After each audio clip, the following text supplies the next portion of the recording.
صلوا على الحبيب صلى الله تعالى على محمد. Dawateislami's publisher, Maktabatul Madina's published book, Taubah ki riwayat or hikayat, consisting of 132 pages, states on page 11 and 12 with the reference of Sahih Muslim.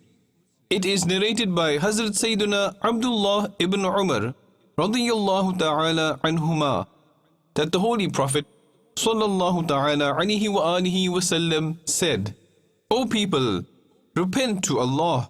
Indeed, I too make istighfar, that is, repent to Allah 100 times daily. صلوا على الحبيب صلى الله تعالى على محمد. صلوا على الحبيب صلى الله تعالى على محمد. I must strive to rectify myself and the people of the whole world. إن شاء الله عز وجل.